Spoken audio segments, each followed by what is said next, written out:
The Evolution of a Bad Boy, written by Susanna Thompson, narrated by Sarah Sampino. Chapter 3. Dylan didn't have a lot of guy friends. He wasn't involved in sports or anything to do with school spirit. Most of his friends were girls, oddly enough, even though he had slept with most of them. He wasn't the kind of guy to turn a cold shoulder to a girl after he got her into bed, although he made it clear that he wasn't looking for love. There were no lies about monogamy between him and his women. He did think of them as women, because all of them had sexual experience before he ever laid a hand on them. In fact, they were as likely to call him when they were in the mood as he was to call one of them. He liked girls, and they liked him. Everybody knew about his reputation, but he never went around bragging about which girls he had done. That was one of the reasons why they were so friendly with him. Now he was going to lie to them for the first time ever. He was walking down the hall with Celeste to history, which was one of the classes they had together. Kayla spotted him and sashayed over to talk. He could tell what was on her mind just by the way she swayed her hips. "Hey, Dylan, my parents are going out of town this weekend. You should come over." Her parents went out of town a lot, and Dylan had spent many nights at her house. Celeste smirked at him, and he could tell that she thought he was already going to lose the bet. "I can't. I'm with Celeste." "All weekend?"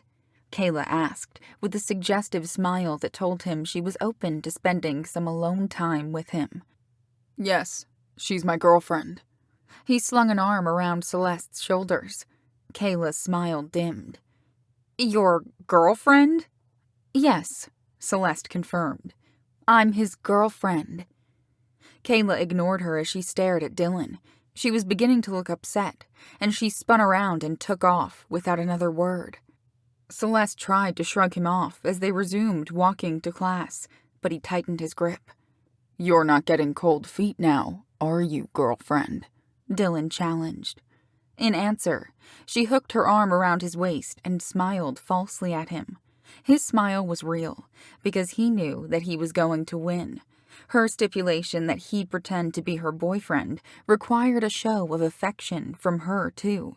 It would be easy to seduce her, since he had an excuse to touch her.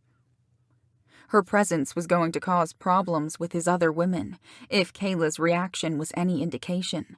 No girl had ever been singled out as special until now. He had never planned to sleep with Melissa, but Celeste wasn't as innocent. Since she had interfered in his life and stirred up trouble, he was going to make it worth his while. He was going to have Celeste in his bed. She suddenly tightened her hold on him, and he looked at her and followed the direction of her gaze. Her ex-boyfriend, Andrew, was charging toward them with a scowl on his face. "What do you think you're doing, Celeste?" "I'm walking to class," she replied calmly, but her death grip on Dylan betrayed her distress. "Why are you letting Dylan hang all over you?" Andrew demanded. "That's none of your business," Celeste said. "We broke up, remember?" "She's my girlfriend," Dylan explained.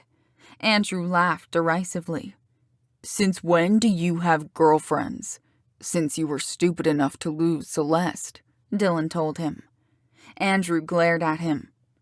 "I can't believe that you would sink this low," he said to Celeste. "Excuse us. We have to get to class." Dylan maneuvered Celeste past Andrew. He waited until they were further down the hallway before he spoke again. "Are you okay?" Her lips twisted into a painful parody of a smile. "Fine." He leaned over to speak into her ear. "The next time your fingers dig into me that hard, you won't be thinking about him." Celeste quickly let go of him and stepped away, but his words had wrought the desired effect. Dylan had changed her mood. He noticed that she seemed embarrassed, but that was better than seeing her upset.